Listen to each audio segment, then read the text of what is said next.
Eagles live and lit, episode Yes, 7. sir. Let's get it. Let's get it.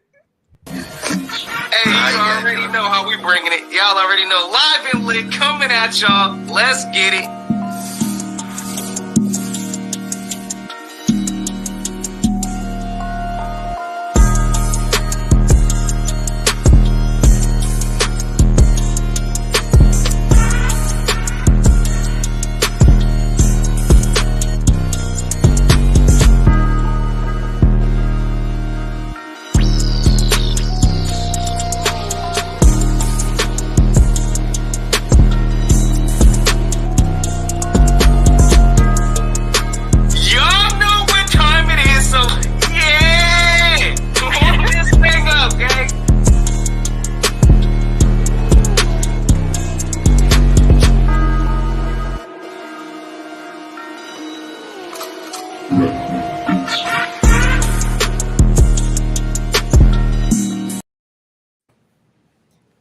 Yeah, we got this thing rocking.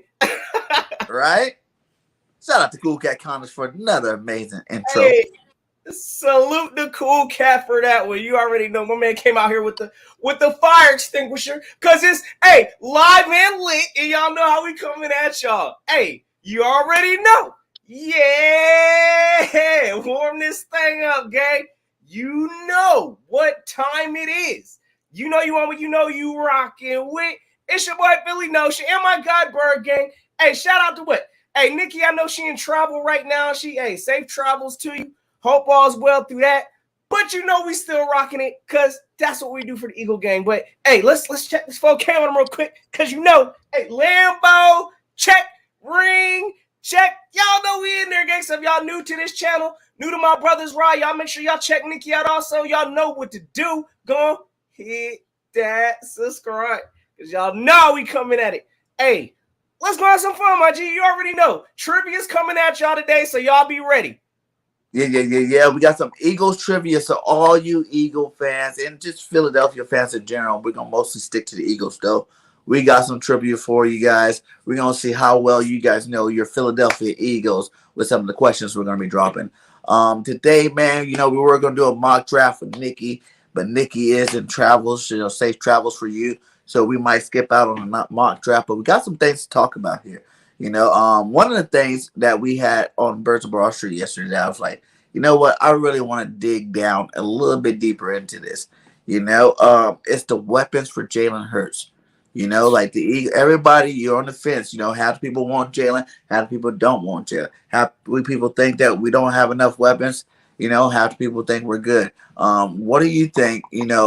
Is Howie making the right approach by going into this draft looking for weapons for Jalen Hurts as opposed to signing one of these high price, number 2, number 3 receivers just to give them the bag? And y'all let us know in the chat too, because y'all know sometimes, it is what it is. Maybe Notion don't know what he talking about. Maybe Bird Gang don't know what he talking about. So y'all got to keep us honest in the chat. But listen, I look at it like this. Again, we have done absolutely nothing this entire offseason to help Jalen Hurts. So at some point, that needs to become a focus. So, hey, salute my guy Tristan in this thing. Big salute. Hey, but I'm going to tell you right now, look, there's still options available out there. Again, I'm not opposed to bring me Julio Jones. We still need a veteran presence in Philadelphia. I don't even know who our vet technically is. Who's our vet on our team? Is it Greg Warren? Pascal. How old is Pascal? He's not even that old. Pascal is that guy.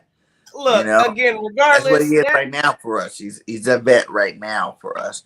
You know what I'm saying? You still got Ward on the team. He's a vet. I know what you're saying. You want a baller vet. Some guy that's established himself in the league to come in and help these guys out. Exactly, bro. But the only thing I see with that is Pascal is still trying to make his mark in the league. He's a young vet, 5-6 years in. He only dropped 1 pass. The guy had his best years with Sirianni. So that is an upgrade, over, the J.J. Arcega-Whitesides and the Wards and those and whatnot, for this team. So it's not the guy we want. But like what I said, I was talking to Chris Franklin, beat writer for the Eagles, and he said, he talked to Howie, and Howie was saying that he has so many targets set out just for Devontae Smith. So many targets he want to get Dallas Goddard getting. So many targets he want to get, Quez Watkins. So with all these young guys on our team that do need to get these targets to see if they will develop into the players that we want them to, I can see why you didn't go out and go jump on one of these guys. I mean, again, I see what you're saying, but we saw it last year. Same thing. What have we done to improve this wide receiving core? I mean, we've added Pascal, who was a third, fourth option in Indianapolis, and then we added Devin Allen, who's an Olympic hurdler, who's right now his focus ain't even on football. So all I'm saying is the position hasn't been addressed, and there are options out there. I get what you're saying about the ball does need to go around to everybody. Everybody got to get their touches, and honestly, you got to look out too. Don't forget Miles Sanders. No, Everybody exactly. Want him to spin. And then Kenny Gainwell said he's going to be stout this year too. So that's two more weapons. How many weapons do you really need on a football team to put points on the board? And at the end of the day, hey, listen, we are a run team first. Let's not get that twisted. We know we can do damage with the run game, but at the same time, yes, I believe we need some reliable options out there. We saw a lot of players last year that their hands were suspect. Jalen Reagor, y'all already know. And bringing in somebody that's established to me, again, like a Julio Jones, I'm staying away from Antonio Brown. I'm not touching that one. But give me a veteran presence just to, continue to mold these young receivers. I get Devontae Smith is going in his second year, but he's going to learn a lot from a true veteran out there. Forget what they want. That's what they're going to tell everybody. No, we don't need a veteran over here because they think they can handle it themselves. But we saw that last year. Again, I'm high on Quez, but I'm not sold yet. So at the end of the day, I still think we need to bring some kind of veteran presence in here and possibly hit in the draft with a wide receiver if definitely we ain't touching no veterans. So it is what it is. We need to address the position. You don't think just going out and maybe say drafting a first round pick, right, at receiver, and then drafting one of these little project studs in the third or fourth round, that would be good enough to add to this receiving core? I mean, again, like say we got just to throw it out for shits and giggles. Say you got a guy like, Drake, Olivier, or Garrett, right, in the first round, or even Jameson Williams, and then you came circle back around and say in the third round, got a lot like Jalen Tolbert or Christian Watkins, in the second, third round. That's two pretty good receivers that everybody wanted. Do you think that would be enough? Do you think that'd be good enough to do? I mean, I'm not going to sit here and be sad or salty if we're adding to the position. Now, I don't expect us to just go on a run of wide receivers. I do expect us to pick one, hopefully in the early rounds. So regardless of whether we get a veteran up in here or not, I still think that needs to be a focus because, again, we've missed several of these picks, and we need to start making the most obvious wide receiver picks to try to strengthen this team. So, again, it's not a bad thing to add more talent, but at the same time, we got other positions we need to replenish in this draft, and that needs to be a focus also. But at the same time, yes, I would not mind. Again, the market is still low, and the games don't start until September, so we could technically still add some kind of wide receiver veteran to this team between now and then. So, again, look, we need to hit on something in this draft because we all saw JJ, ain't it? Wait, I'm borderline sold again. Reagor, I don't know what that's going to be yet. We need to start hitting on some of these wide receivers. And I'm looking at this development team now. I'm going to tell you right now, our wide receiver developing coach, who is Aaron Moorhead, he is on this hot seat coming this year because I haven't been seeing any kind of development really from our wide receiver group. So I'm looking at Aaron Moorhead this year. And what about for the running backs? Do you think we need to go out there and draft one this year as well? Or are you cool with, Kenny Gainwell, Boston Scott, or Miles Sanders? Well, listen, we know that right now the biggest thing Miles Sanders has to challenge or face is his durability and staying healthy on the field. And hopefully he's getting used right because we haven't seen that in the years that Miles Sanders is here. So, look, Gainwell, we know he's a touchdown machine. Once he finds once we get in the red zone, he's lethal. Boston Scott is lethal. I would still like some kind of a power back to be addressed up in here, but I'm not going to sit here and complain if we really don't address the running back, especially in the early. Maybe in the late rounds, that's fine. But at the same time, I mean, we're doing okay with our run game right now. Then Jalen Hurts is a running threat. But we got to see how he comes off of this ankle situation before I talk about his game right now. So, hey, listen, I'm not opposed to drafting a running back, but I'm not looking at one early. For sure not. Because I got some intel saying that the running backs are really getting pushed to like the 3rd and 4th round this year.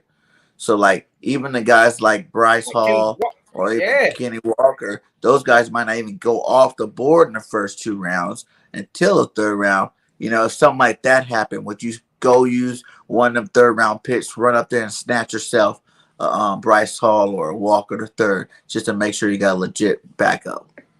I mean, so how many picks we got in the 3rd this year? Didn't we? I mean, I know we picked up some. Okay, so we got 2 picks in the 3rd. I wouldn't be shocked. I mean, I'd probably, if that's the kind of, if they're dropping like that, potentially, yes, I would consider getting a running back with one of our late 3rd round picks. It is what it is.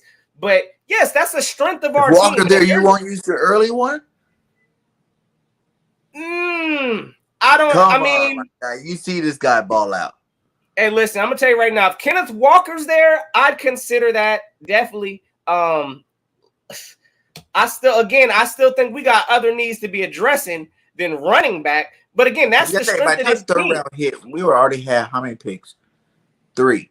And if Howie trades back into the top of the 2nd, which everybody hope he will do, which I hope he will do, because that would be a classic move by Howie. If you trade away one of the 3rd round picks and then you still move back into the 2nd round, so you end up still getting first, 4 picks in that top, 68 picks. That would be impressive. And then you still have 2 picks next year. Now, that would be some movement by Howie that they can get him, some brownie points. So you thinking that pick, like, because it looked like we got 2 picks in the 3rd round, right? So it looked like we got pick number 83 and then pick number 101 from the Saints. You're looking at what, maybe pick 83 to go a running back? Pick 83. 83 players in, my guy. Okay. I mean, hey, listen, if Kenneth Walker or something like that was 83, I could potentially see something like that. I'm not, again, that's the strength of our team. I would not mind adding talent like that. So possibly in the 3rd, if he's there like that, I'd consider it. I got to see what other options are on that board at the time. But yes, I'd consider a running back because that's the strength of this team. Why not add to a strength of this team to hopefully continue making it better? So, and maybe one of those teams that need a quarterback. What happened if one of these teams that need a quarterback don't get their quarterback in the 1st round, right? The quarterback's going to run. Now they're in need of a quarterback, and we could trade our guy, Mr. Minshew, right? And say a guy like Strong or Malik Willis drops to like the 3rd round. Would you use a 3rd round pick to get another quarterback? Listen, again, I'm not looking at quarterback until look, 4th round and later. I'm not even talking about a quarterback. Me personally, within the first 3 rounds of this draft, I'm not touching a quarterback. But how mad would you be if they got one in round 3? A good guy. Listen, but you gotta a good guy in this draft is not even that great of a quarterback. You know what I'm saying? So I don't even think anyone, if we were to get Malik Willis, Corral, any one of these guys, Jalen Hurts should be scared about his job being taken. Absolutely not. Like, again, I'd be irritated with that. If we see a Malik Willis on this team, Matt Corral, listen, if they end up on the Eagles, I'm going to be irritated because, again, I don't think that's the direction this team needs to go. Right now, we've got other needs that we need to fill. And if we're getting a quarterback like that, then it's going to be up high. It's going to be within by the 2nd, early 3rd round at that. And I'm not willing to come off. We got other needs to be filling on this team than to be worrying about, a project development like Malik Willis. He's going to have to learn this system. We back at the starting curve. So, no, I'm not.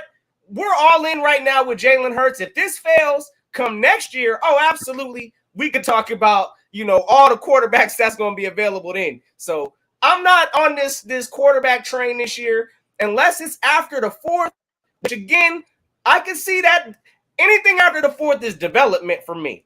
Anything first through three better be some sure hits. So I'm not talking quarterback till after the fourth round. If we draft early like that, a quarterback, I'm going to be a little irritated, but that's going to be me. All right. Well, while we're still on draft, what about this safety position? You know what I'm saying? We got Harris back. That's it.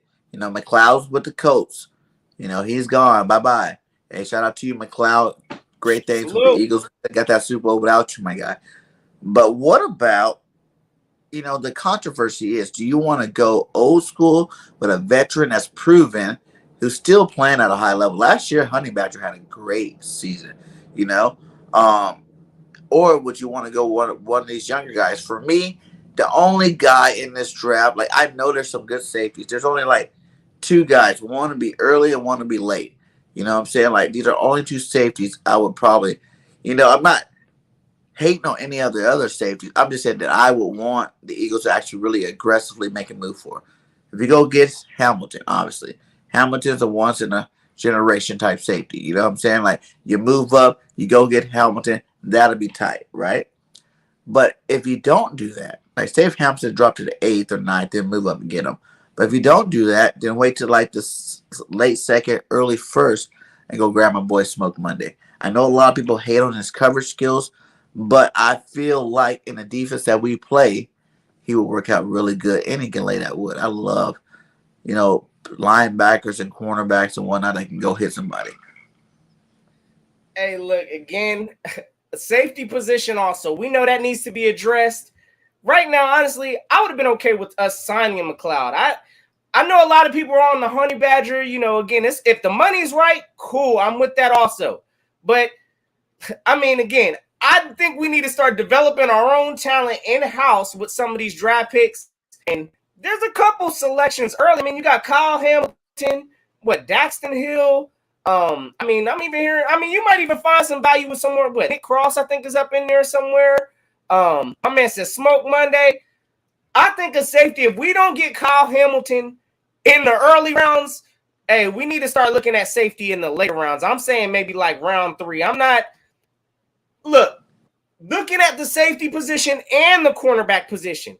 I like physical type of bodies out there. I don't, but again, I know like Smoke Monday. That fool reminds me. Yeah, that man's physical. Again, that would be something in the later rounds. Yeah. But I don't know, how do we always do that? Where you're seeing these guys come out, because I was watching someone, even Christian Harris today, they had on NFL Network.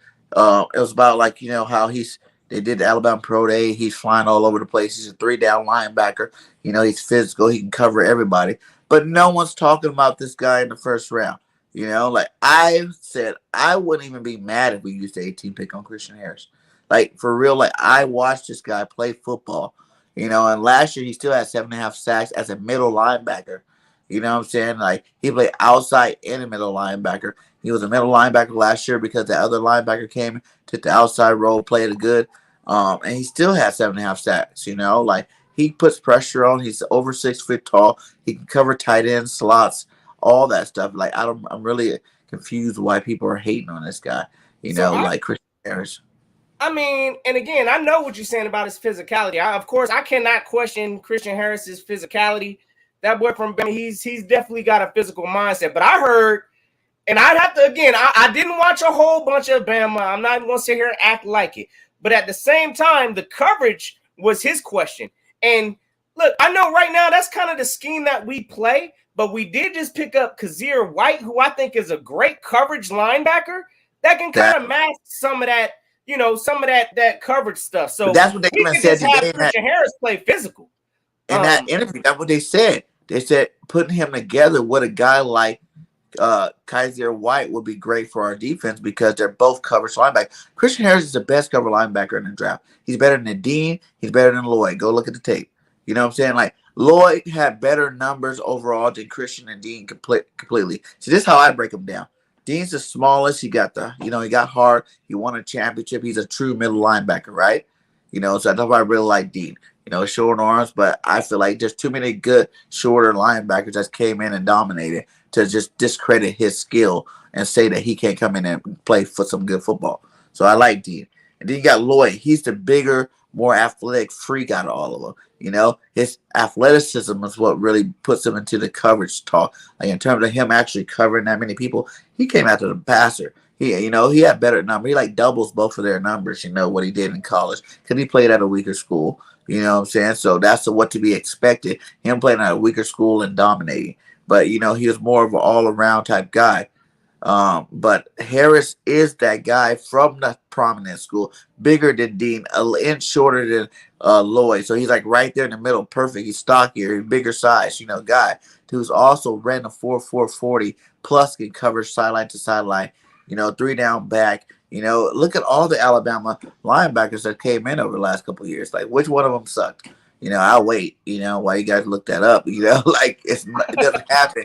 Like these guys are big. Yeah. We're still looking at Hightower, who's played in the league for so long now, and people still say he's playing at a high level, you know what I'm saying, from Alabama. So these guys know how to play football, and he could be that, Jeremiah Trotter type guy for our defense, but a little bit better because it's not just, he's not as big as Trotter, but he could hit like Trotter, you know what I'm saying? Like he likes to lay hits out on that football field, and then his coverage game is nice. So like I said, like that's another guy. If he's there in the second round. If we don't go get a Dean, like I like the way this draft is set up. Really, it's like you can go get the guy, but if you really don't want to get the guy, you want to try to go get another guy from a different position. You can do that and still bounce back in the second and the third, and still get like a guy that could be, the guy in your defense. So, like, okay, because again, there's a lot of talent in this draft. How do y'all expect for the Eagles to go about this? Should this be a best position available approach? Or should we be looking at our needs saying, hey, let's get we need to start shoring up these needs? I'm torn right now. Like, honestly, I think this needs to be the best player available approach. And there's going to be some tough decisions you got to make because you got what? You can name off easily 3 of the top linebackers in this draft here. You got Kobe Dean, Devin Lloyd. My man said Christian Harris is in there. There's a lot of Leo Chanel. Like there's some, this linebacker thing goes deep in terms of just Jackson. Oh yeah. Like, do you want to start? It's like this where it goes to. Do you want a star or do you want a good player that will work in your defense? I'm tired of getting a good player that works in our defense type player, as opposed to just saying, forget it. We want this superstar that's already a star. We want to bring him on. He's going to be a star in our defense. Go tear it up. The Micah Parsons, you know what I'm saying? The Doran James, those type players, the Nick Bosa's, you know what I'm saying? Those guys that you already knew coming out that these guys were going to come in the league and ball out. You know what I'm saying? Stop being scared on grabbing those guys, and we need to go grab one of these guys. And then answer his question too. He said, "Would you trade up for 6 and draft Sauce and then trading for Terry McLaurin?" I like Scary Terry. We already got that. And Devontae Smith is that type of receiver. I'm not opposed to having the same type on the other side, but at the same time, I would rather have a different skill set type receiver on the other side. You know what I'm saying? Like if you got a big guy like Drake or a Burke or one of these big physical receivers, or even if you go get a Garrett, Garrett's a little bit bigger. The Devontae Smith, it's not hard to be bigger than him, so, go get another guy like Garrett who does it all and pair them up together. But in terms of Scary Terry, I'm just not into just like all these free agents right now, not free agents, players on teams that want to get traded, Deebo Samuels, AJ Brown, who else is want to be traded right now? Who else said they're not? There's one other receiver said he wasn't going to training camp. But like these superstar guys, like if we get these guys, that's the reason why they're holding out now. They want a fat contract. They want to be one of the highest paid receivers in the game. Receiver money is low key backup quarterback money, almost quarterback money these days. And like I'm not down with paying that.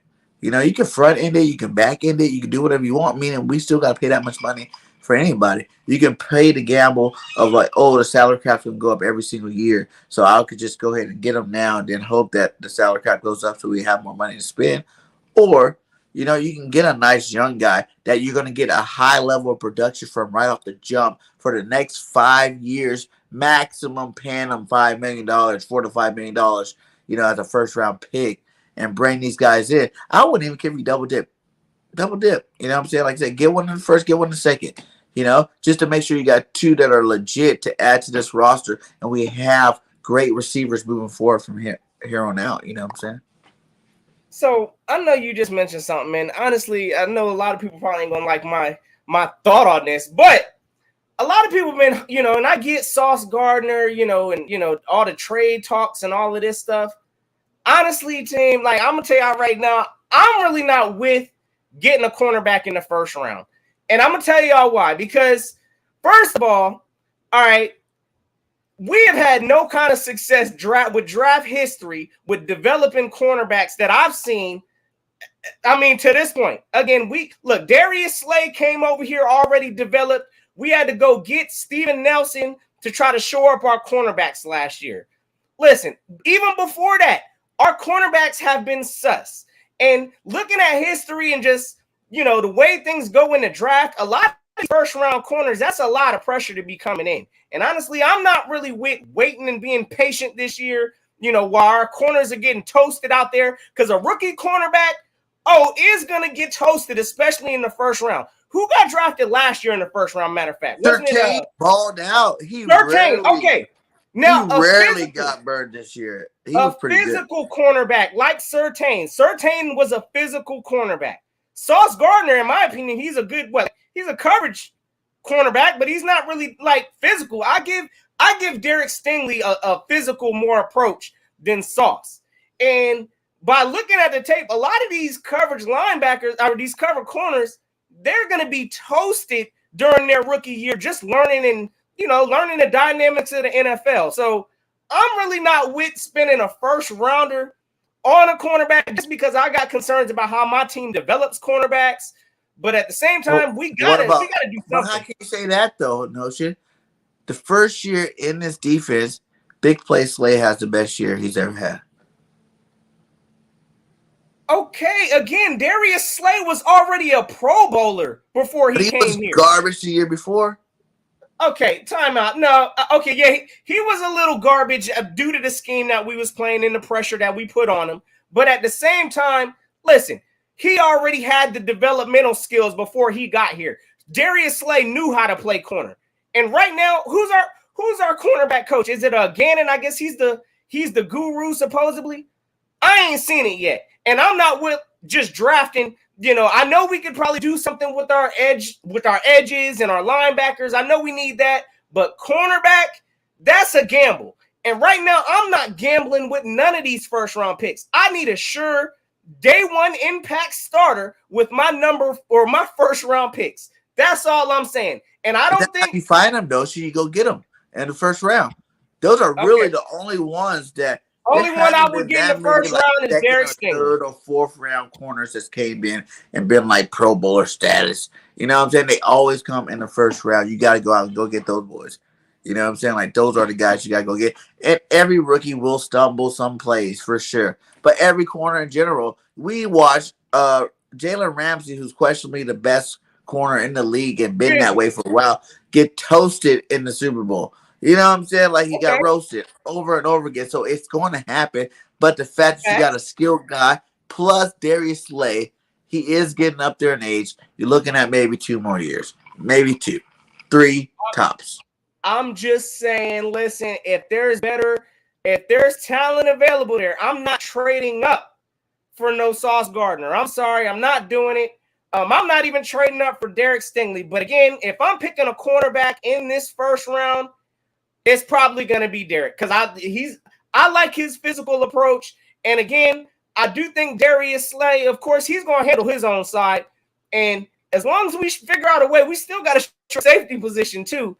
But yeah, I'm not going high with the first round on Sauce Gardner if there's better position and need available. That's all I'm saying. I'm just not really with the gambling on the cornerbacks because I ain't seen the development from our team yet. Yeah, I see what you're saying, though. I see what you're saying. But that's good. I say that same thing about our wide receivers, too, though. because I ain't seen us develop a wide receiver yet. That ain't. I mean, Devontae Smith was already polished coming over here, so we got to give that time. Quez Watkins, I mean, I guess he's developed slightly, but some of our other wide receivers too. So I feel both ways. Like, honestly, but imagine, like, that's why I say, like, are we really over, or are we really jumping the gun on this, like, whole development? How much talent we actually really, really do need? Because listen, you know what I'm saying? First off, we went 9-7 last year. Checkpoint. You know what I'm saying? That's a pretty decent record with first-year coaches, first-year players, first-year scheme, first-year everything. That's pretty impressive, you know what I'm saying, in itself. Second off, Jalen Hurts was in his first year. He struggled some passing the football. And every quarterback struggles some passing the football, so that's going to get a little better this year. You know what I'm saying? Then you got Devontae Smith. What was he? A rookie. So he had some struggling moments in his first year. Quez Watkins didn't even see the field the year before that, so he got in this last year, and he actually got some PT. But a lot of people said Quez Watkins was open a lot of times already, and Jalen just wasn't finding them. So that means that this guy is running good routes, and he is open, right? And that means that, when Jalen does improve that step of being able to read defenses better, he's going to find them, and it's going to be big plays. So all these big plays, and that's not including the drop passes. That's not including the touchdowns that were called back. With all this stuff added together, that's a pretty decent offense. You know what I'm saying? Like, how much talent do you really think like you really need? Like, that is, Devontae Smith breaking the rookie record the first year, coming back to the next year, even putting some on top of that this year. You know what I'm saying? Like, I expect him to do a lot better. That's Quez Watkins going from not playing to starting to now he's fully becoming a legit number 3 receiver, because he sees 2 years of being out there playing on this field, seeing different coverages and whatnot. So, I mean, either way, the draft is a gamble, right? And you gotta truly trust in your development team. That honestly, I don't have the biggest confidence in our development staff. That's all I'm saying. I have not seen us. I've seen us draft corners here. Then we draft Rasul Douglas. Then we draft Sidney Jones. That's the old coaching staff, though. Too. Okay, I get that. This coaching staff, like, for real, you watch the Nick Sirianni start out garbage. So who did we draft this year? What? That's McPherson last year? Season. We drafted McPherson. Okay, what round was McPherson? I think he was wasn't McPherson like a 4th round or something? Was it 4? Yeah, because I don't know. He Milton was Williams early. was 3rd. Who was in the 2nd round last year? It was Devontae Smith, Landon Dickerson, Milton Williams. Wasn't it? What's the running back? Gainwell? After that? I think so. Somebody have to let us know in the chat. Hey, let us know what draft pick did we use off McPherson? Because we had 2 4th that last year. How's his development? How was his development? I'll wait. Don't even worry. We ain't really seen too much of McPherson. In preseason, to his defense, he didn't get roasted in preseason when he played all that time. He didn't play in the season, bro, is what I'm saying. He didn't play in the season, but I'm just saying you had Steven Nelson. Of course, he didn't play in the season. And Maddox balled out last year. So you got Maddox balling out. You got And what did Nelson come over here as? Already developed. He was already developed. He came from Pittsburgh. So again, but that's the whole part of development, is not having to play that much your first year. And our development has been trash bag, is what I'm saying. But we have a new coaching staff. We have new trainers. We have new people in the building. We got to stop with the always saying what always happens in Philly, because in reality, nothing always happens in Philly. I remember when we were super trash for a long time. You know what I'm saying? Like, you're not winning that very many football games every year. We were competitive in games, but we weren't like winning these games. And then I remember, seeing us win a Super Bowl. That was the best day of my life.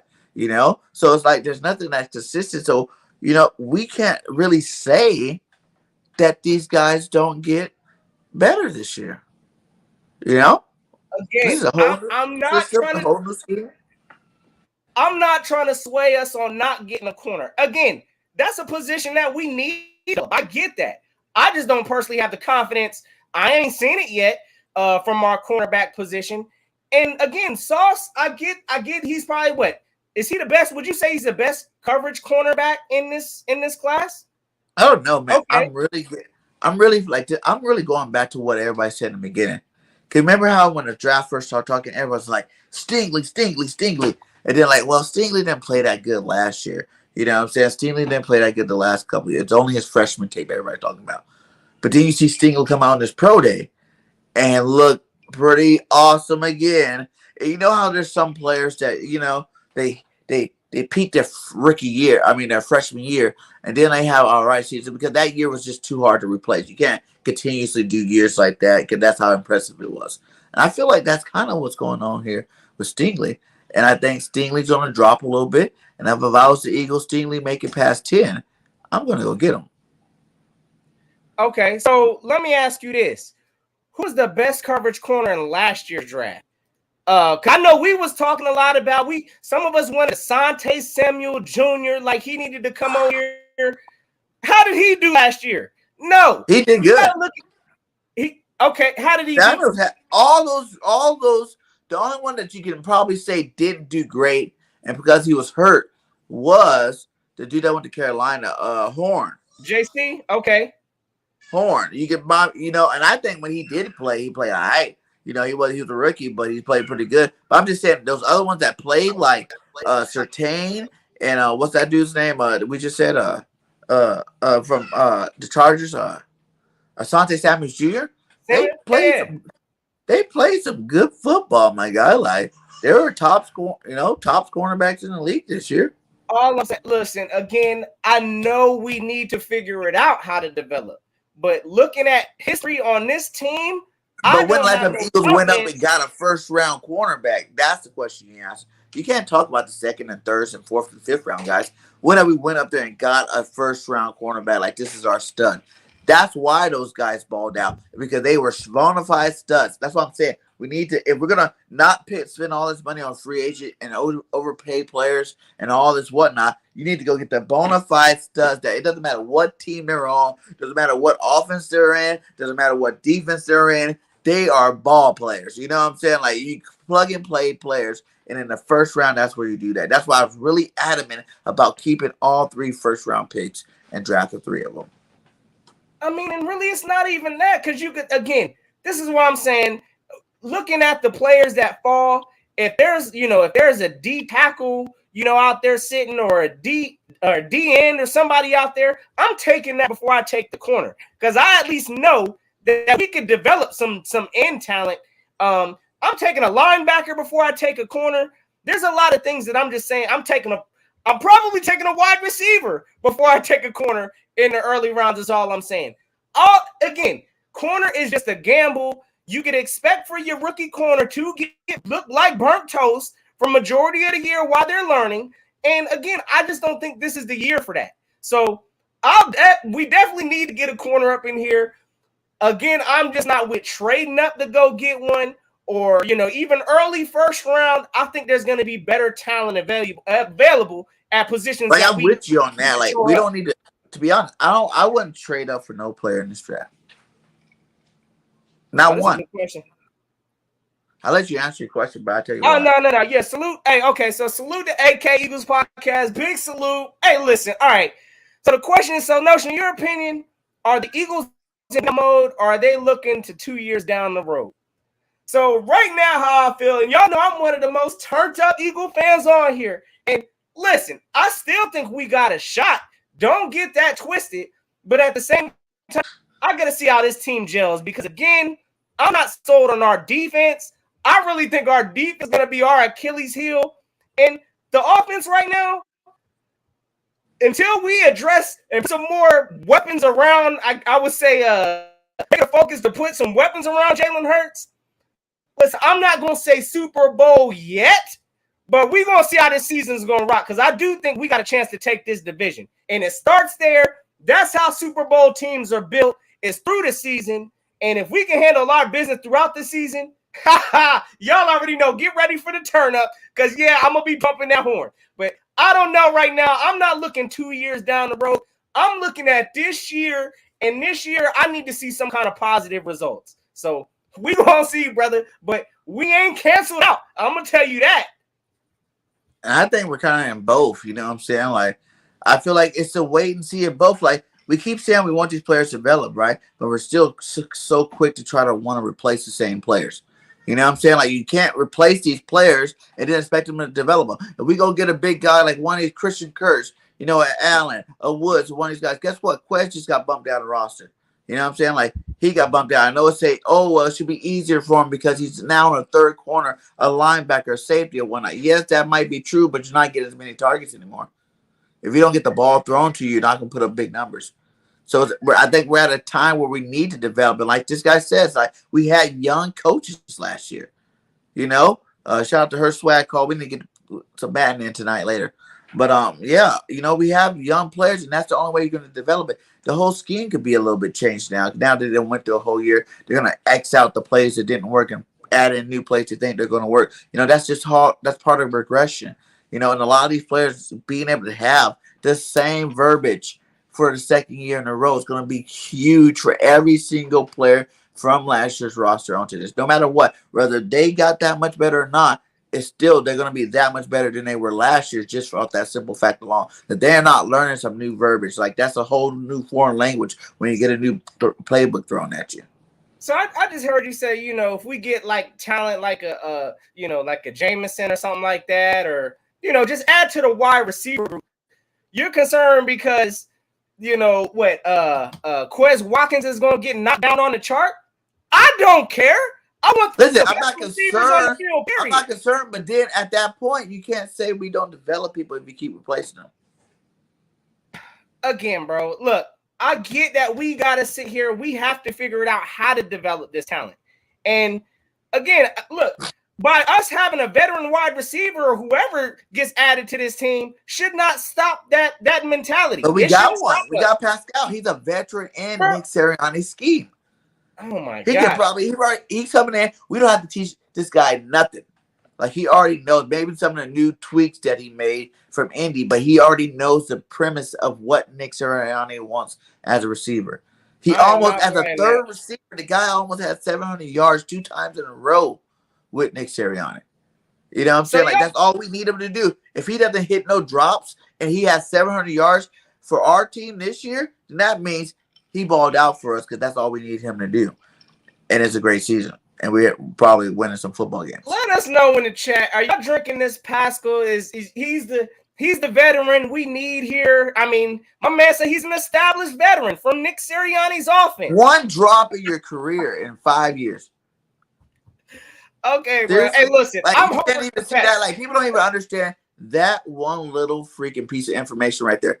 One drop. Look at the receivers that the Eagles had over the last 5 years, and add up all those drops for me, and then put it on a piece of paper, and then tell me that number. And I promise you, it's going to be way more than one. You know what I'm saying? Like, there's going to be probably even hundreds of drops sitting the last 5 years for the Philadelphia Eagles receivers. You know, like, come on. It's like, that's an improvement in itself. And he's not going to be the star. He's not going to get targets every single game, high targets. But he's going to be reliable. Remember when we had Jason Avant, right? Avant didn't get that many balls, but there were certain games Avant went off because he was the guy that was open. You know what I'm saying? We played a good defense, and that's what's going to be Pascal. We're getting that red zone. Remember, every Pascal touchdown you see on the coast was probably in the red zone, and he went over the middle in the post or something. They threw the ball to him. You know, he's a big boy. He's a big physical guy. That's his game. Again, I'm not going to sit here and slide. I haven't seen him play in the Eagles uniform. Smith doing their things on the outside. Boom, boom, boom. And Rager, hopefully he can get out of his own way and make a couple plays from here to there. So you're pretty much expecting that jump from our wide receivers pretty much from last year to this year. Okay. In terms of the top two for sure. Quez, so Devontae Smith and Quez. Devontae. I see a huge. I think even if we got one of these first round receivers, they're going to be the third receiver. They're not going to be the second over Quez Watkins. And I'm okay with that. I would like great with it too. Having a Love or Garrett Wilson in the slot while you got Quez and, you know, Smitty on the outside. Speed. We're going to have like a track team, my guy. Like, we're going to be putting numbers up on the board.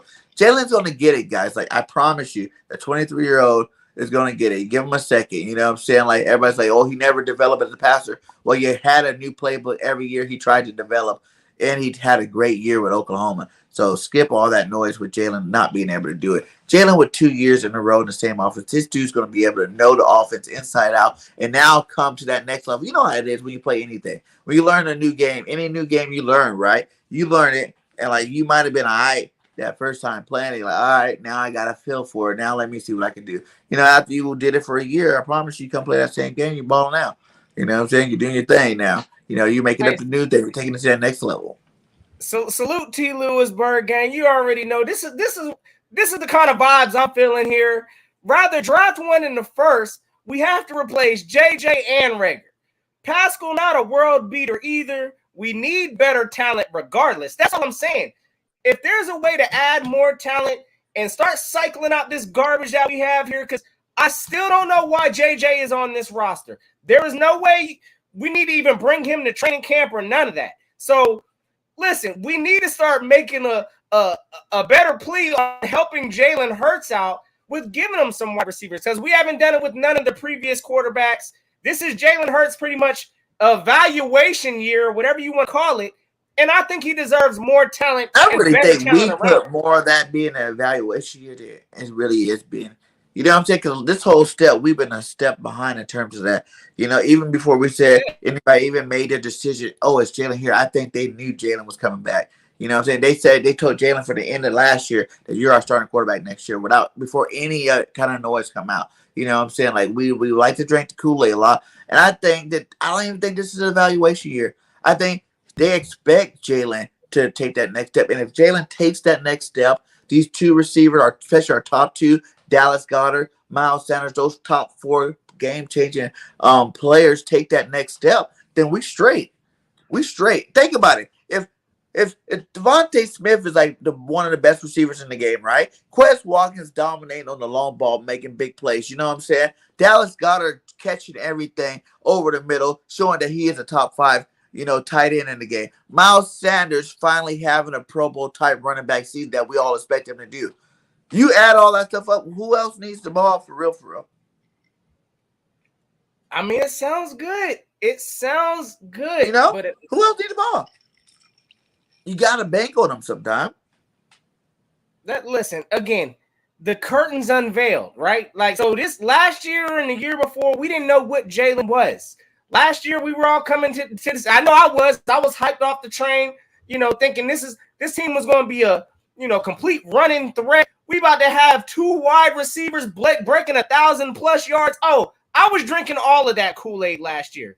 And we haven't changed is what I'm saying as far as just talent roster-wise. So, again, I need to see more from my team. That's all I'm asking. Again, I want to give my quarterback the chance because, yes, whether you call it a evaluation year or a pressure year, all eyes is on Jalen this year. And if he goes backwards, more than likely we're drafting a quarterback high next year, regardless of what anybody thinks. So, I mean, again, I just want to give him the best opportunity to succeed this year. He can't go out there saying, well, they didn't even try to add talent for me. Because right now he could say that. Zach Pascal, I'm sorry, he's not it. Devin Allen, again, if you want to consider that adding talent to help Jalen Hurts, no. Devin Allen's a camp body. Pascal's going to be like a 4th, maybe a 5th option. He's going to be a rotational player. So, again, I want to do everything I can. He's like, they're not drafting a receiver high to play behind Quez. You're not saying you're drafting in hopes that he's going to start over Quez Watkins. You're hoping that he is going to be this guy. But I'm saying Quez Watkins on his 3rd year, 2nd year in this system is probably not going to let a rookie come start over. And that's not saying this rookie won't have good numbers his first year, but it's not going to be like a Jamar Chase thing where this rookie's going to come in and now all of a sudden halfway through the season become the best receiver on the team. And now this is going to be the only receiver that we throw the football to. You know what I'm saying? Like, I don't think that's going to happen. Even all these guys, Devontae in the 2nd year should be better. Quez, I think the guy would definitely start out the season and at least play half the season behind, unless all of a sudden in a small time that he does play, he just balls out and catches, 200 yards and 3 touchdowns, unstoppable type situation. Then I can see that happening. But other than that, yeah, it'll be Quez's, man. It'd be Quez's freaking job to lose. And I don't even know what round Quez was drafted in. I know he wasn't no high pick. I Fourth, think he was right? Fifth. No, because he's a late rounder. After Hightower, remember? I remember that. So it's either 5th or 6th round. Because I don't remember if Hightower was a 5th round or a 4th round. He was a late round pick. I mean, again, I'm not going to sit here. I don't think Quez has reached his ceiling yet or none of that. But if there's a way to add more talent, I don't care who's getting knocked off of what rotation. Because right now, the only established wide receiver that I'm confident was saying, you know, he's got the talent is Devontae Smith. Anybody else, I don't care about the pecking order. I need more talent around my quarterback. That's all I'm saying. This round. And I think Julio Jones, I'm making my pitch for it. 6th rounder. Give me Julio on the minimum, on the veteran minimum. I will take Julio. But that's all you're getting when you get Julio. I feel like that's the only thing you're going to get is veteran leadership. You're not going to get a player on the field. You're not going to get a guy playing football. What? You're not going to get a guy balling out. Julio's been hurt the last 3 years, or 4 years, man. Okay. Julio has not played that much football. You don't need him to be no fool. Listen, I'm gonna tell you right now. You got Julio money, like millions. Why give Julio something like $15 million, 14, 12 even, because he's a star? You know what I'm saying? You're gonna have to give Julio at least 12 a year, and you go give Julio $12 million, and then all of a sudden, like you could have gave your rookie. That's some young, bright sprite that could probably play the whole season, max $4 million. Come on. That's not good business. Give me Julio on the minimum. Look, I'm going to tell you right now, he's easily on this team. He's going to be wide receiver number 2. Automatic. I'm not going to be shocked if I think Devontae Smith will beat him out. But definitely, he's going to shore up the whole other side. We ain't even got to worry about that. I just see still value in Julio Jones, especially in the red zone. And again, I mean, I know he was injured last year, and he had some challenges the year before that in Atlanta. Again, I don't need Julio to be doing all that. We got the young talent we need to be developing, but I think that he could help with developing and mentoring some of these young receivers. So, look, y'all call it what you want. I want me some Julio over here. I like Julio too, but I just don't trust him. Like, if you got Julio Jones on your team, you want to see him make plays. Right? And I think we will see that. He can skip over all this mentorship, and he can help the locker room, and he can make Devontae Smith better and all this garbage. The bottom line is if you got Julio on your team, you want to see Julio score touchdowns. And that's what it comes to at the end of the day. And Julio ain't been doing neither one of those. He hasn't been playing, and he hasn't been really scoring too many touchdowns. So.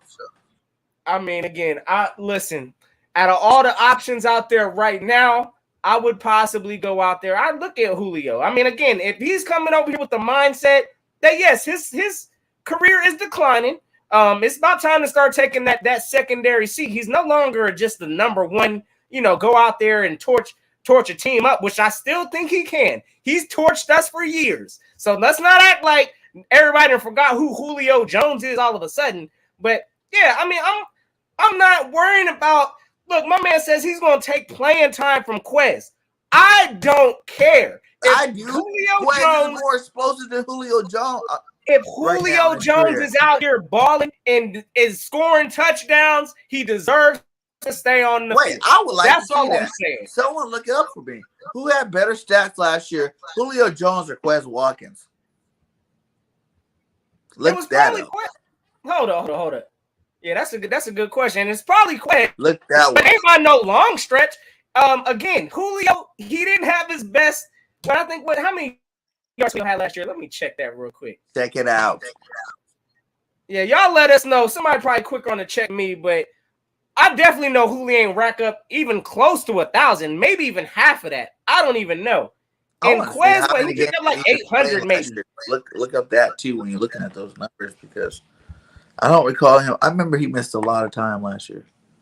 Man, look, all I'm saying is regardless, he was hurt. I think he only played like 10 games. So, yeah, he didn't have his best statistical year. The only reason I have JJ is for vet mentorship. Okay, Julio Jones is for vet mentorship, and that's it. 31 receptions for 434 yards. Oh, yeah, that's trash bag. Okay. Hey, listen, I'm not saying That is a trash bag stat, bro. Yes. Quez definitely, he did a lot better than that, I'm assuming. So, Man, based off of yeah, that, okay. that's trash bags. Yeah, that's trash bag stats. That's that's borderline That's like wide regular receiver stats 4. almost, right? How many regular guys? Didn't he have like 300 or something like that? Rager had about, I don't even know if he cracked 300. But look, all I'm saying is this. Julio Jones, if used correctly, I do still think we can get some kind of value. I do think he would bring that veteran mentorship that, I mean, I do think these wide receivers need that still. I'm not sold on the rookie movement yet. But again, I understand they can get better. And we don't have to go get Julio. I get that. We could, as long as we put some kind of other focus beyond Pascal and Devin Allen to this wide receiver group, I'm going to be okay. Whether that's through this draft, whether that's through, again, getting some kind of a vet up in here that, again, I don't like the two that we have to solidify us as having a vet group now. I don't like it. I don't think we got better at that. No, but that's not the goal. Like, I think that's what people are missing. It's not the goal to have a vet. It's the goal to have some young, talented receivers on the rise. And that's what we got. We got Quez and Devontae on the rise. These guys aren't stalled out. These guys Devontae's only been in the league 1 year, and Quez obviously made a dramatic jump from year 1 to year 2. From how many yards he had the first year, probably like none, or like 40 yards, 100 yards, something like that the first year, to jump into having 647 yards. That's pretty good. That's a good 1 year jump. Now, what you're gonna do in year 3? Now Jalen Hurts. Jalen Hurts knows you. You guys know what each other's going to do. You're going to be out there and like better chemistry. You guys all know the offense now, so now you can make your own little tweaks to what plays you want to make it to. Things you could not do when you're learning the offense the first year. They can ball out for real. Like I might be crazy, but like I said, I think Jalen Hurts is definitely going to have an MVP type year with the guys we got right now. If the guys we got, let me put it on. I guess that's where Let me finish it. If the guys we have right now step up and make that jump from year 2 to 3, 3 to 4, whatever it is for them, and ball out this year. If all of our normal players that we've been expecting and hoping to ball out can actually pull it together and all ball out in the same year. We had, Devontae break a record last year, but then, Goddard wasn't that good. Miles wasn't that good. Quez is pretty decent. You know what I'm saying? Like, what happened if all of them, all 4 of them are balling out in the same year? You add a little sprinkle of Kenny Gainwell, Boston Scott, a little sprinkle of Pascal and whatever rookie we draft this year in the draft. And now you got some talent. And then don't forget about Tyree Jackson. You know what I'm saying? Like, he's still on the roster. That's still a big athletic. Tyree Jackson train. See, this is what I'm saying. I'm just saying, bro, like, we saw this last year. Oh, that's all I'm saying. Again, regardless, I don't think that we've done enough to help boost this position. It's still possible. And I'm not even hating on Greg Ward. I'm not hating on, I'm hating on JJ, Whiteside. He's definitely getting hated on. But Rager, who else did we have for our wide receiver group last year? But look, regardless, Bailey, Ward, right, is possibly he's possibly going to make this team. And honestly, as much as I like Greg Ward and I know he's consistent at times, I don't want him on the team. I want better talent up in here. I don't want us to be having to, toot all these horns that he's below, or I ain't going to say below because they're not below average, but they're borderline average. You call it what you want to call it. I want talent up in here. And I don't think that we've done enough to add that. That's all I'm saying. I think we need to look at it in this draft. Again, I'm still open to adding some kind of a vet up in here also. So as long as we focus on it between now and September, I'm okay with that. But to say that right now, what we've done with wide receivers, we're good, I'm not buying that. We need to do more. Is it Goddard 830 off target? And I'm telling you, like, how many more yards would they? Like, we're not going to ever get to a point where we're like passing for, 6,000 yards or anything like that. No. So if you're doing a mouse, you go Devontae Smith getting 1,000, and you hope, you pray that he gets over 1,000 yards this year. You know what I'm saying? Being that close to 1,000 last year, you should definitely be a 1,200 to 1,400 to 1,500 yard receiver this year. Straight up. If he's going to be the guy that we expect him to be, if he's going to grow to be this receiver, this elite receiver that we expect him to be, That's the next progression for Devontae Smith in year 2. You know what I'm saying? Look at his boy Chase. He's kind of did it this year already. You know, in his rookie year. That's why he was all pro, everything as a rookie. You know what I'm saying? So Devontae needs to at least take that kind of a step. You know, be at least as good as Chase was this year. Next year, if you want to say the man's going to be a elite receiver in this league, you know what I'm saying? He got to take that jump. You know, and that think he could do that. Yeah. I think Quez can even take that jump next year. Exactly. And if these guys, do you think Rager can take that jump we've been hoping for since he's been here? If Rager gets out of his head. See, time out. Do you see how you just had to pause on that? I think Rager has all the skills, all the talent, all the ability to be a good receiver in this league if you use him correctly and he gets out of his own way. Because he's the only player that's, he's the only person that's wrecking his career. It's not his game on the field. Like, yeah, it is getting affected because he's mentally, like, broken. But, like, either do something. You were trying to convince yourself. I can get him therapy for the season. You're trying to convince yourself, and I do the same thing, and it's cool, bro. I'm just letting you know. Anybody beyond those first 2 wide receivers, honestly, we can upgrade. And that's all I'm saying. And right now. But now you got to go first 3 wide receivers because if you go Spinney, Quez, and Pascal. I'm not even sold on that. I think you can upgrade Pascal. You know, Nick Sirianni didn't bring this guy over and not use it. I promise you. The way he talks in his interview, he's going to get used in this offense. Again, my man, listen, all I'm saying is I'm not going to be shocked if we do take a wide receiver in this first round, this draft, because, again, I'm taking a wide receiver over a cornerback. I'll tell y'all that right now. Because, again, we need to do something to put some more talent around at the wide receiver position. We saw last year, Jalen Rager, I forgot the kid's name. You know what I'm saying? Straight up butterfingered. Listen, I don't need my quarterback getting exposed like that.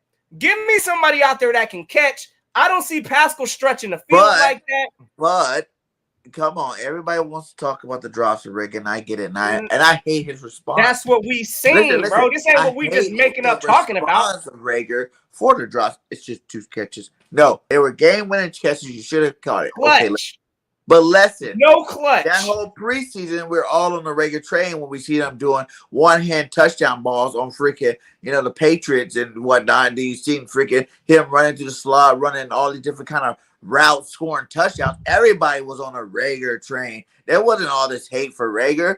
You let 2 catches get you in. His mental state got a little worse, but you let all that stuff get you and think that this guy can't be. When he was in the Detroit game, before he got hurt that Detroit game, everybody like, look at Rager, look at Rager, look at Rager. Rager's making plays finally.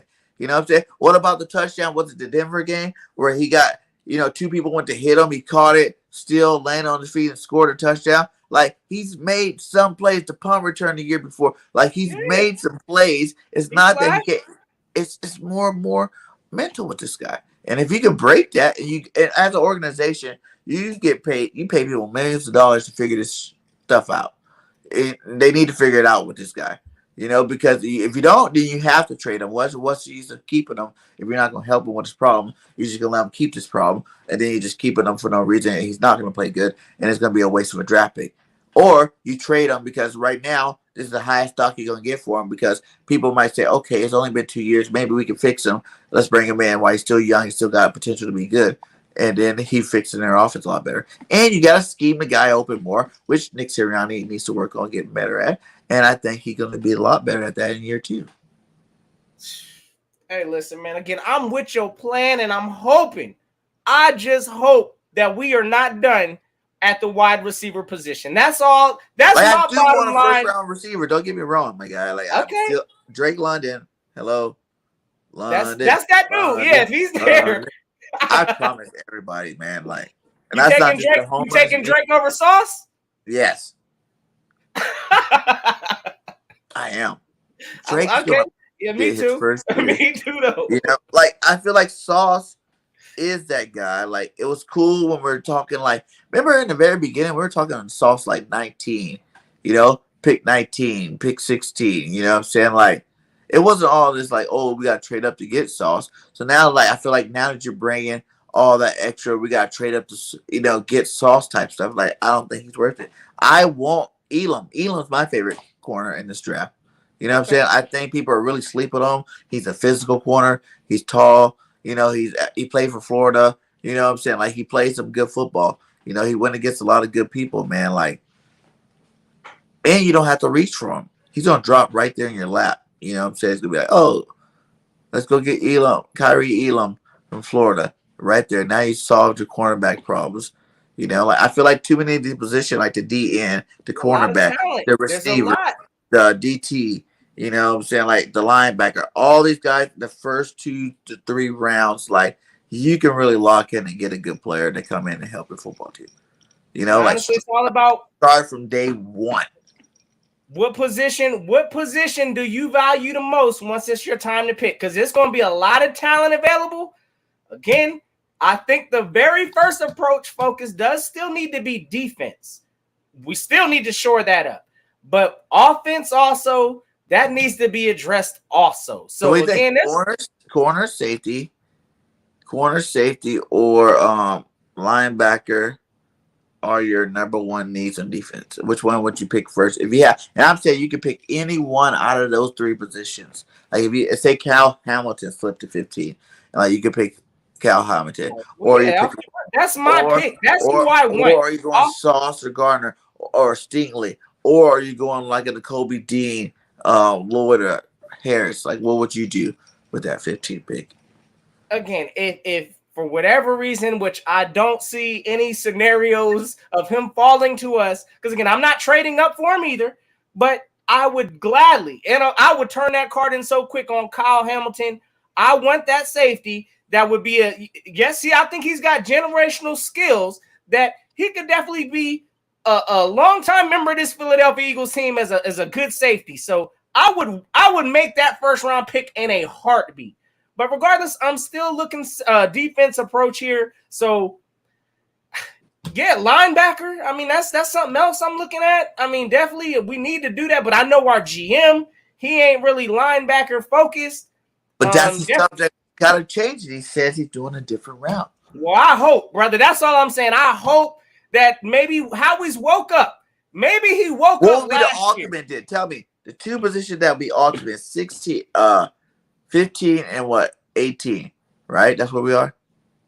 Yeah, we got 15 and 18. 15 and 18. Out of those 2 picks,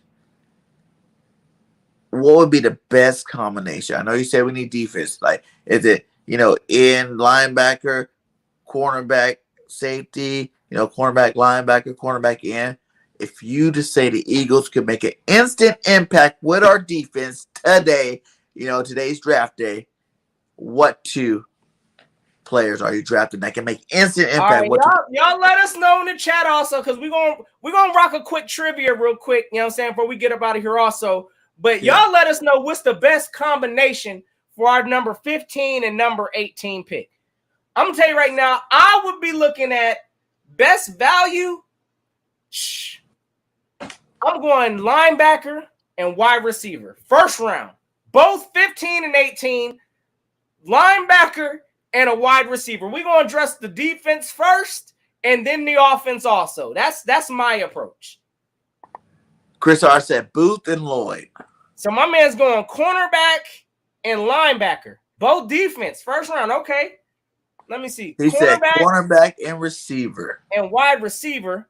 So, okay. Salute the Twain Eagle in this thing. Cornerback and wide receivers. I like that.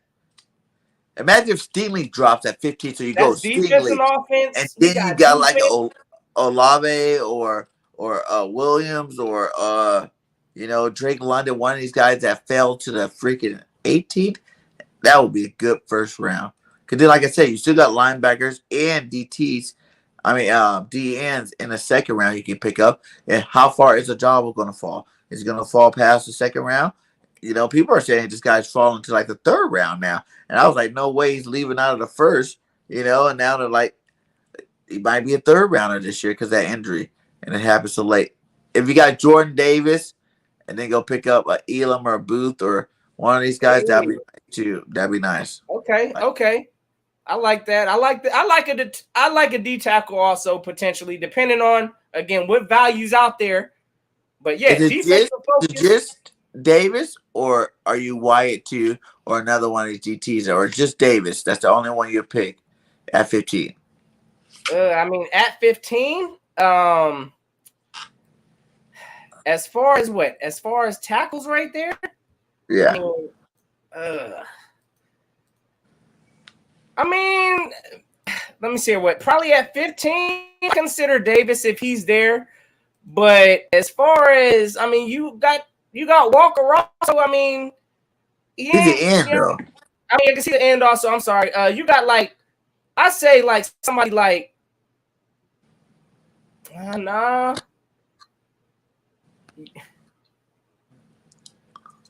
You got Wyatt, but yeah, no, I'd probably go with Davis. That would be my only first round.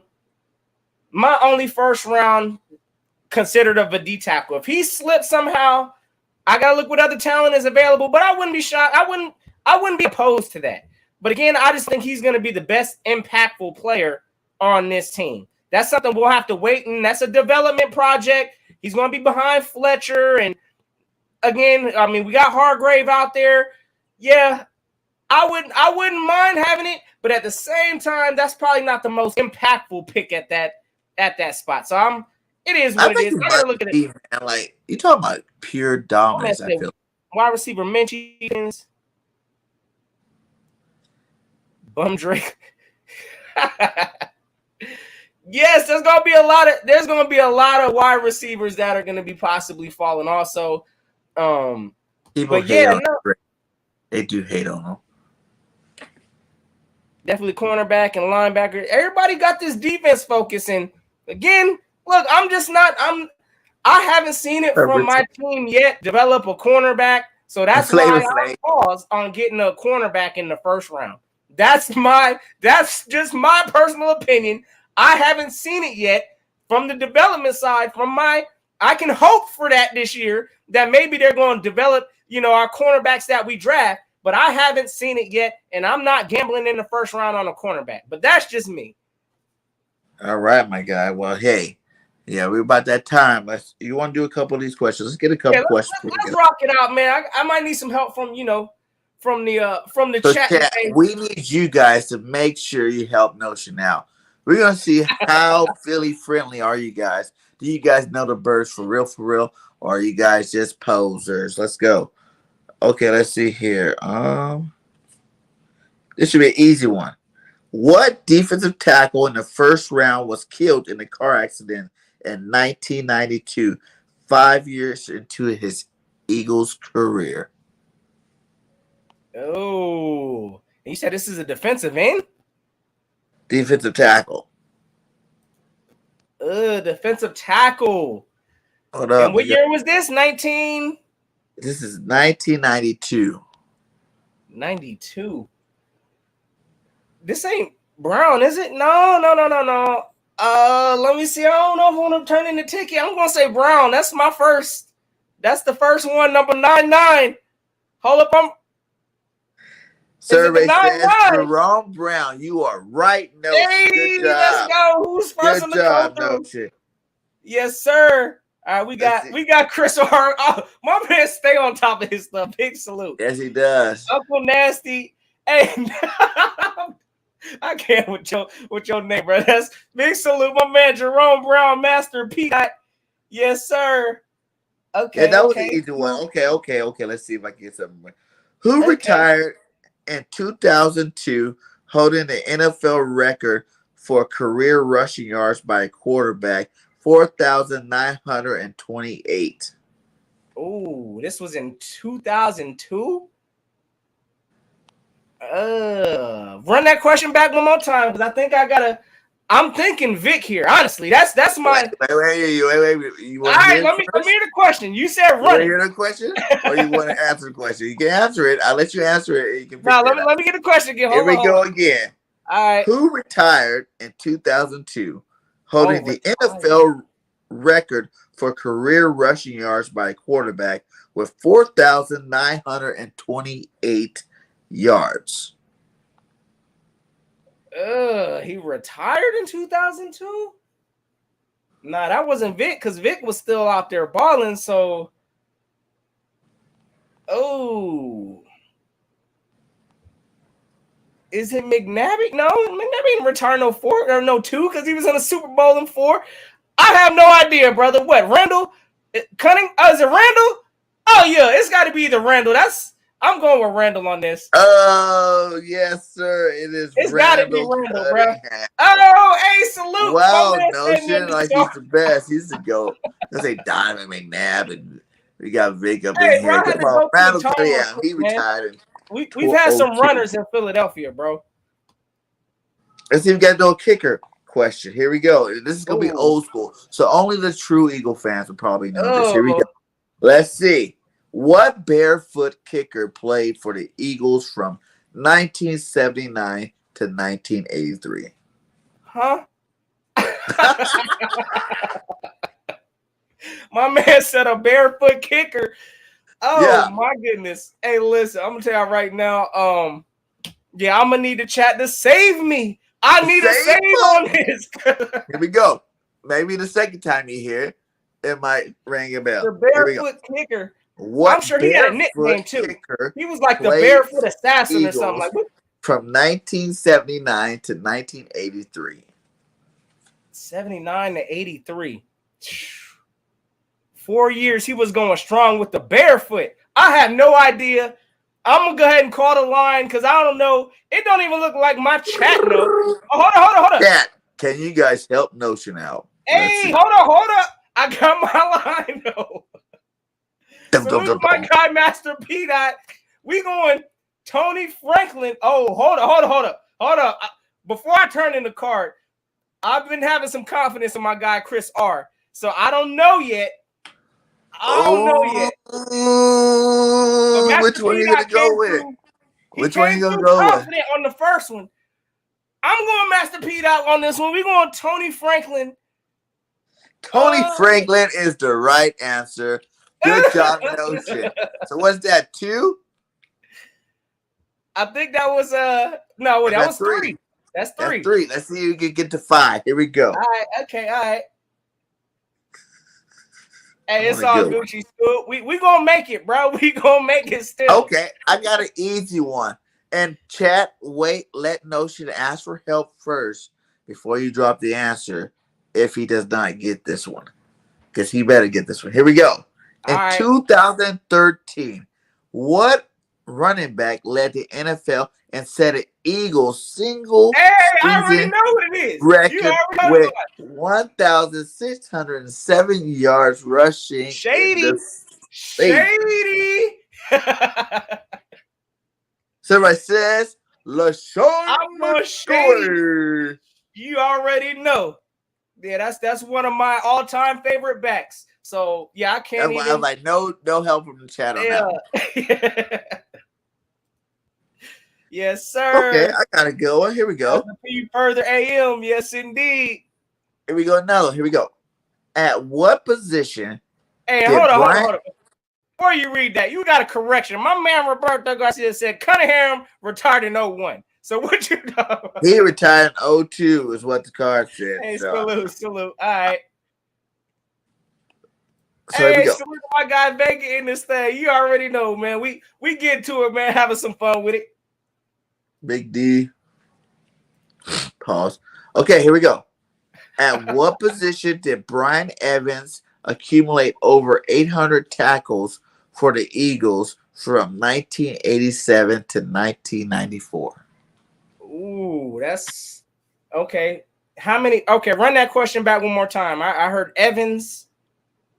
At what position did Brian Evans accumulate over 800 tackles for the Eagles from 1987 to 1994? I need a save team because hold up, my man. East Coast in the building. Hold up. My man says safety. Richard's saying punter, long snapper. Oh man, yeah, I'm lost in the sauce with this one. Ain't Come no on, daggone guys. better long safe, no long snapper tackling out there, bro. No, wait, my man Richie trying to get me smacked up. I'm going safety, bro. We going safety. We going safety. You going safety? Richie out here trying to get us smacked up, talking about his opponent. Wrong. What? He played linebacker. Master P. Dots had it right. Notion is 4-1. You already know You safety. need to get 5. You need to get 5. East Coast Gridiron. Hey, look, have me set up also. Salute to my guy. Already. Okay. It's linebacker. You need to get to 5. Here we go. God dang, bro. B. Okay, here we go. Who needed just 3 seasons to set the Maybe he was a generational safety, bro. I ain't know. A generational safety. That's a good one. Okay, here we go. Who needed just 3 seasons to set the Eagles franchise mark for both career punt returns and career kickoff returns? Oh, I gotta say, hold on. Let me find out it's my favorite player, though. I'm really thinking And we're not the one that caused the miracle at the Meadowlands. Y'all already know who I'm going with. I'm going to put it out there. I'm saying D-Jax. I don't know. I might be wrong in this one.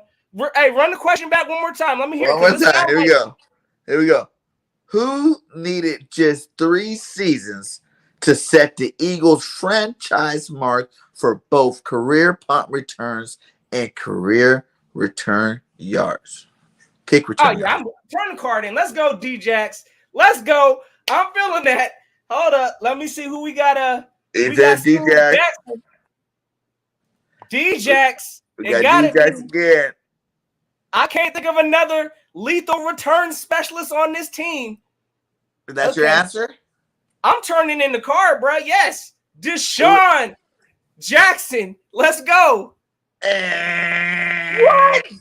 What? Survey says Brian Mitchell is that guy. Where y'all striking out? 3, you strike out, Notion. You strike out at 3, my guy. And you had 2. You had 2 strikes, and you're 1 away from the win. You're 1 away from the win with 2 strikes. Let's see if Notion. All right, Chris. Hey, I see you, bro. No, that's too easy of a question. My man, he's got Brian Westbrook, Sproles. Gosh. Here we go. Okay. You should be able to get this one. This is kind of easy. If you don't get this one, Notion, and chat, no help for Notion on this one again. This is another one of those questions. That's how easy it is. Here we go. What former Eagle defensive tackle went from behind the mic with the launch of the ESPN radio show Mike and Mike in January 2000?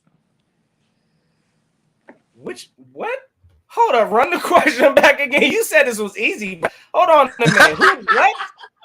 What was the question? Hey, salute Swampy Acres in this thing. Big You said it was easy. Yeah, bro. Hold up, I'm getting tricked. Listen to the question one more time. All right. Because you should be able to get it like it answers itself, basically. It says, what former Eagle defensive tackle went from behind the mic with the launch of the ESPN radio show Mike and Mike in January of 2000? Okay, well, hold on. The radio show Mike and Mike. Yeah, so it's got to be Mike. And he's a D end. Former defensive tackle. Oh man, I don't even want to say my man screamed that. It just puts me on pause. But you already know. I might have to go with my man, Uncle. Hey, Uncle. Hey, you already know. We turning in the card on Golick. Let's go. Mike Golick is the answer. Sir, salute, Uncle. There it is. Notion makes it. He doesn't get. I came with this screen name, bro. He doesn't strike out. He makes it to 5. Good job. Thank Good everybody in GMC. the chat Okay, for helping okay. us out. It East was Coast Grid. I awesome. mean, I appreciate y'all on the come through. Y'all know. Yes. He said basically what was Mike's last name for Mike Yeah, and Mike. Mike, your Mike. You already know. Right? But hey, man, Indeed. I had fun again, man. Great show as always. Hey, Shout out to all you guys, man. All you guys for coming out, hanging out, and just supporting us, man. Make sure you hit that like on both channels. You know, Philly Notion, Bird Game 31, BGN Sports Media. We bring you that Eagles Fire all day, every day. So make sure you guys the check us out. GOAT. What up, LB? What You up with definitely your ready for white that guy? draft. You You ready for already that know. draft? Yes, sir. We can't miss, but you already know. We can't miss. Yes, sir. So yeah, man, it was another great show, man. What's the final words for tonight? No, so before we Man, let you get out of here. look, man, we got what? We got 9 days to this official draft. We about to get some answers regardless on, what areas we attacking. Hopefully we going to figure out what our GM is really talking about. And all we can do is hope for the best at the end of the day. So, look, I'm hoping that our GM has enough sense that we can't mess this up. We can, but we can't mess this up. So, I just hope that we get it done. That's all I want, my man. Yes, sir, man. Yeah, and like I said, man, I don't think it's over. I think there's gonna be some nice. How's gonna make another move? I Yeah, feel we like still getting Julio Jones, bro. now, He's coming over. you know, during the draft or down, I feel like Howie's gonna make a big move.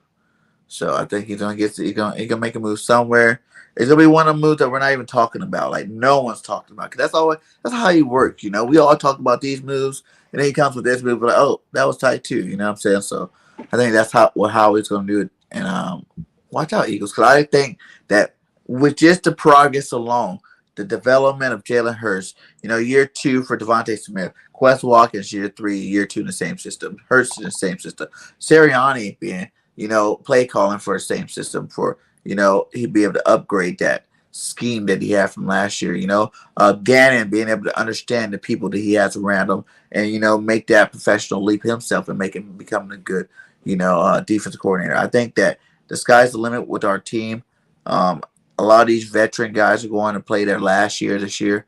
So, they're going to give their all this year. You're going to see BG. If he comes back and play, he's coming back giving a full 100. And if he gets hurt, he gets hurt. It's going to be a wrap, but he's going to give it his all. If case he doesn't get hurt, he can have a great season going out on top like he wants to and he deserves to. So, Fletcher Cox last year, who knows with Lane Johnson, who knows with Kels. So, you know what I'm saying? It's going to be that year where if those young players develop with these veterans, the sky's the limit for the Philadelphia Eagles. What a good draft from Howie. I think we all better come to the conclusion this year, in my opinion, the headline need to be no excuses. No excuses. I don't want to hear this. Our team is learning. We still got to figure out the offense, what we do better. No, I'm not hearing that this year. No excuses. We need to be foot on the gas. This division is there for us to take this year, and we need to go ahead and do that. So, no excuse type of year. That's all I'm feeling. Let's get this done in this draft. Y'all have yourselves a safe and fantastic Eagles Day. It's always fly, Eagles fly. And until next time, y'all know what it is. Go keep the night.